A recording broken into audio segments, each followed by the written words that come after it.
All right, so next project that I already completed is a pergola 10 by 14. It's on the back patio here, and sorry about my AC kicking on, but it's I bought it from BJ's, and I think the brand is Berkeley Johnson or Jensen. I'm not too sure. 950 bucks. It's a little bit higher price in your area. Be on the lookout for a coupon. We had a coupon for 350 bucks off, so we got it down to 950. But I'm pretty happy with it, honestly. I built it all by myself. I just kind of gave some tips and tricks, if you will, along the way that you'll see in the video. It's not really any action shots of me working on anything. I just really wanted to try and put something out there. I couldn't find anything on YouTube for this particular pergola, so I wanted to put that out there and just point some things out that I noticed along the way. All in all, I'm 100% happy with the purchase of this pergola, especially for the price. Wood is a little bit soft. I don't know what kind it is, but if you really crank down on those screws or the bolts, you're going to probably drive right through it. So be real careful with that. Once something tightens up, that's it. No reason to really drive it home, you know. But it's great. I need to get it stained and sealed and secured to my patio, but that's about it. I'm going to walk around real quick for you, let you check it out. It's got little tabletops. I'm sitting here in the shade, you know, middle of the day. It's pretty cool. So anyway, enjoy it, and let me know what you think about it, and drop a comment down there. Let me know where you are watching it, if you've already bought one of these or if you're thinking about buying it. But hope it helps you out. Check out some of the other videos if you want, and yeah, I guess that's it. Thanks a lot. You guys take it easy. All right, next project on deck. I got this pergola from BJ's, about 950 bucks, probably better than if I was to do it myself. But anyway, came in 2 boxes. My assumption is that box 1 would go first, so I'm going to go ahead and get this opened up, check out the instructions, get some stuff laid out, and I'll get back with you. All right, so just a little update. It doesn't look like, per the instructions, that anything is separated specifically by box. Pieces are mixed up, so just make sure you have enough room to get everything laid out. You're going to need some basic tools: hammer, I have a rubber mallet, screwdriver, a drill. I'm going to assume I might need a socket set, but really that's about it. All right, so just wanted to give you a little tip, a little bit of an update. I'm not sure if you can see it because of the sun, but all the beams and everything, they've all got numbers, and you have to count the number of holes for screws and etc. But you can see there's a number. So once I determined which piece was what, I went ahead and took a piece of painter's tape and numbered them, so that later in the instructions, when it references number 11, I'm not having to try to figure out how many holes are in each beam, because they're not all the same. So just a little tip for you. All right, so I moved it in the shade, so hopefully you can see. This is really what I was talking about when needing the blue tape and marking what part number it was, because here the instructions are referencing the part number.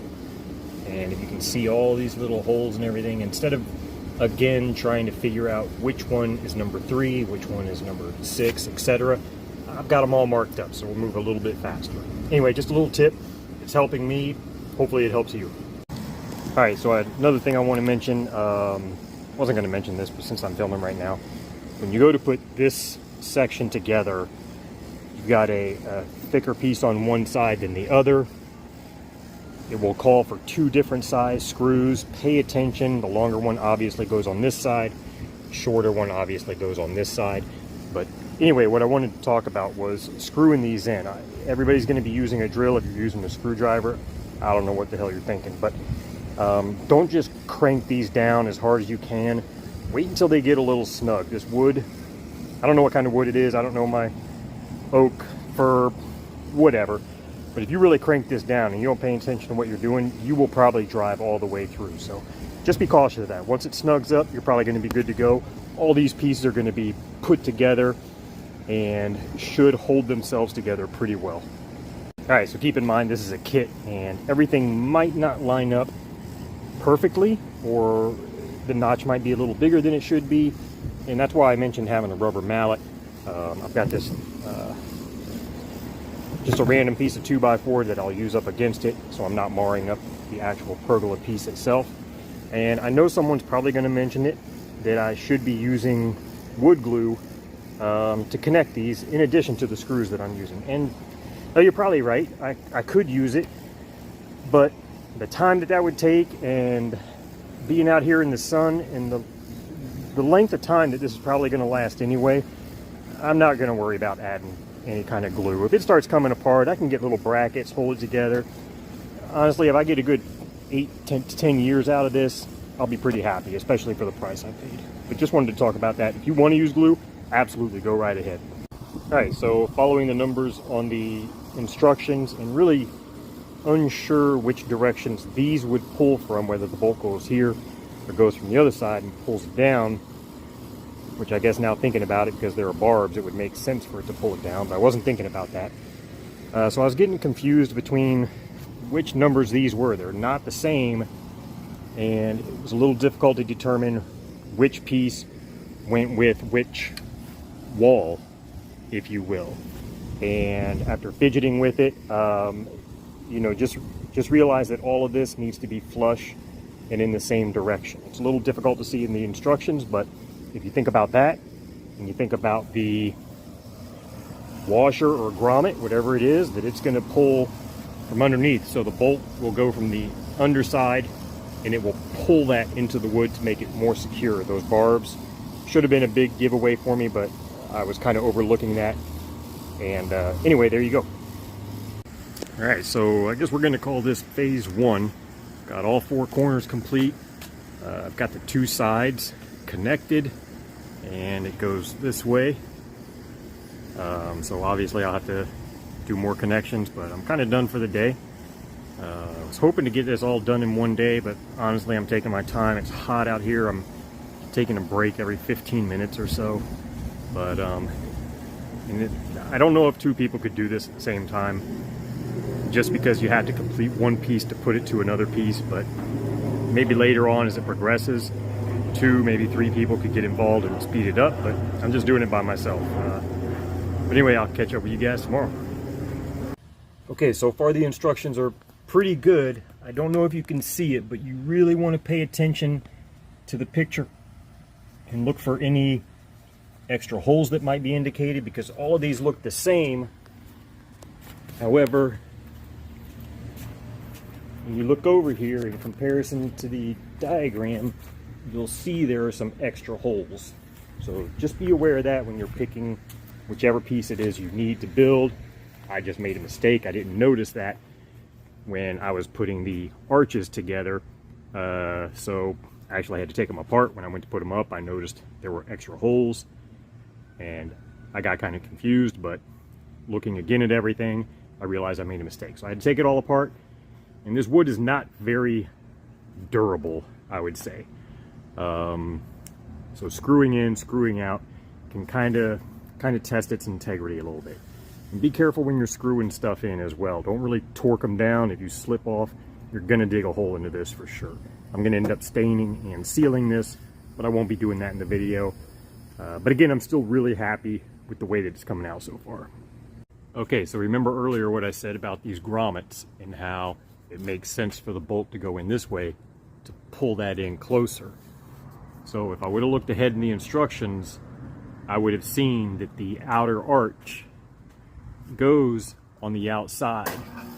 So either when I put these corners up, I should have paid attention to that, because this needs to be facing the other way, meaning this should have been in that corner over there. Pretty easy fix. All I'm doing is removing these posts and swapping them up to make sure they fit and are in the correct spot. But I would have saved myself a half hour of time out here in the sun if I would have looked ahead in the instructions. So again, really just hopefully that helps you out. Pay attention to those grommets when you're putting this together. And they always say look ahead and read the instructions, but I didn't, and here I am. Okay, so it seems like I've got a lot of examples from where I'm making mistakes, but this mistake, not really a big deal. I'm not going to have to take anything apart, whatever the case may be. So I'm getting ready to put up the bench or table, and as you can see, there are 3 screw holes, and they go on this side, which has the little tables. So pay attention when you're putting these corners up. As you can see, I've got 3 pre-drilled holes on this side, I do not have them on this side. And that is because they are over here. Really not a big deal. I can put a level on it, make sure it's as level as I need it to be, and I can just go ahead and screw them in. It's not going to be a big deal, but pay attention to all that stuff. It can get a little bit overwhelming looking ahead, trying to get everything together, but take your time with it. All right, so another update for you. The instructions wanted these brackets first inserted on the seat or table, whatever you want to call it, and then mount the table, which would have these through screws here. I got the ratchet strap up here. I'm working alone, so that was kind of to pull together and tighten everything up. And it was really getting hard trying to hold the table up, figuring out how to screw it in. I knew I was going to be laying down anyway, so I took the brackets off. It'll be easier then for me to set the table up there, go ahead and come from the underside and screw it in. And for the side where I messed up, all I did was measure from the bottom of the brace to the bottom hole. Measured over here, put a little mark, and that'll be my bottom hole. And then I did the same thing for up there, bottom hole, and boom, that's it. Easy fix, no big deal. All right, it started raining on me, so we're gonna call this the end of phase 2 for no other reason other than it's the end of the second day. I've got all the arches up. I think all that's left are rafters or whatever they might be called, and then I just got to fit the top on. The top is removable, but I'll show you that, of course, when I get to it. Hope this doesn't have to be 100% square to get that top piece on the fabric. Time will tell. I'll let you guys know. All right, see you all tomorrow. Okay, so as you can tell, I'm working on the rafters, which is pretty close to being done. It comes in 3 pieces, 2 on the sides and then 1 in the center. What I did is I went ahead and put all the sides on. They're just held in by 1 screw along this arch. Same thing on the opposite side, just 1 screw on this arch. And then everything is notched, as you can see, and it all ties together and locks it in. So I'm just one person doing this, so I'm up and down the ladder on one side, up and down the ladder on the other side, really just taking my time. And I keep mentioning to everyone to really pay attention to the pictures, but I continue to make mistakes as well. So these rivets you see here, or whatever they're called, for the canopy that goes across the top, even though the picture is very clear and they are towards the top, I had this upside down and they were towards the bottom. So not a big deal. I just had to take these 4 bolts off on each side and flip it over. Wasn't a big deal, but again, I keep reiterating to you guys to pay attention, and I'm not doing it myself. But I'm tired, I'm hot, and I'm almost done. But I'll get back with you guys in a bit. And I don't know if I mentioned it a moment ago, but when you're tying these together, give yourself a little support on that arch so you're not putting a lot of stress down when you're pressing down with your drill. I'm doing it by myself, so not too difficult by myself, but if you had someone helping you, it might be a little faster. I really don't know. I'm just taking my time with this. All right, there we go. Quick little update. All the rafters are done. Arches are done. Really tight. Let me go ahead and talk about how I'm going to secure this. So 90% of it is already on this concrete slab. So I'm not sure what bolts or fasteners I'm going to use, but I've got 1, 2, 3, 4, 5, 6, 7, 8 on this side. And then on this side, 3 out of the 4 end up on my pavers. Now, I could remove those pavers, pour concrete, drill them in, cut the pavers, work it all around there. But with it already built and constructed in its place, I'm not going to do that. I'm going to obviously drill into here. I will do some sort of fastener, not to the same extreme here because these are just pavers. Odds are they're going to crack. But I'm going to give that a shot. The same thing is over here. And I'm pretty sure that that's going to be sufficient. It's not a gazebo, so if I don't have the canopy up, there's not going to be any wind coming over and trying to pick this thing up. It's just a simple structure. You know, nothing that should be having any issues when there's a hurricane or high winds, whatever the case may be. If you're in a different area, I don't know, that's all up to you. I'm down here in Florida, Central Florida, so I think I'm going to be fine. All right, so I pretty much got the canopy laid out. It's just 4 bolts and then 2 bolts. I don't know. But if you're curious what size those bolts are throughout the whole thing, it's a 13 millimeter. And hopefully I'll have this done in about 10 minutes. Hasn't been too bad.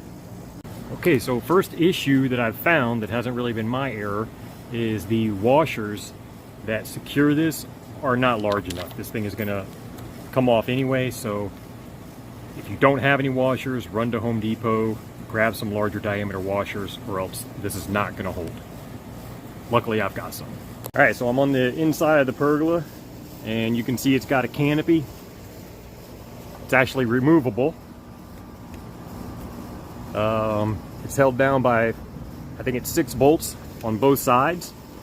I probably won't remove it that often, but one side is kind of closed off, I guess, if you will, but it's got a table all the way across here. It's got another little table there. I'm not sure what you would put there, but I wouldn't sit on it because there's just a handful of little screws like this that are holding it in. But really cool. The arches are pretty cool. Very, very sturdy. Here's the other side where it's open, so we can get out to our concrete pad over there. Still got space to reach my cooler if we need to. And I've got it pretty spaced out in case we need to do any cleaning or repairs to anything. So shouldn't have any problems there. And there's the anchors that I'm going to have to drill into the concrete and secure it. But real sturdy. It's not going anywhere. 100% complete. It was tight getting it across there. Use these longer bolts as leverage to pull it down because these are kind of short. Definitely don't want to be taking this thing on and off all the time. As you can see from the supply of hardware, that there was a lot left over. I'm going to guess that there are multiple kits that this goes with, and it's probably easier for the company to just send everything. I might actually keep these for tent spikes, but I've got it about as close to the house as I want. That's about a 1.5 inch gap right there in case I have to clean or do any repairs. I should be good to go. But this is absolutely fantastic. I'm really stoked. Like I said, it was 950 bucks. Now, I'm going to tell you, I paid 1,200 for it, and then a couple days later I found a coupon for 350 bucks. So I called them up and they gave me 350 bucks credit. So it was really cool. Typically this was in the 950 range, and then it jumped up. I didn't want it to jump up anymore, so I went ahead and bought it, but probably about 950. Again, I got it from BJ's. Any place you get it, it's going to be relatively the same. Biggest thing I can say again, don't crank down on these bolts and pay attention to the bolt hole pattern in the pictures. All right, that's going to wrap it up for this one.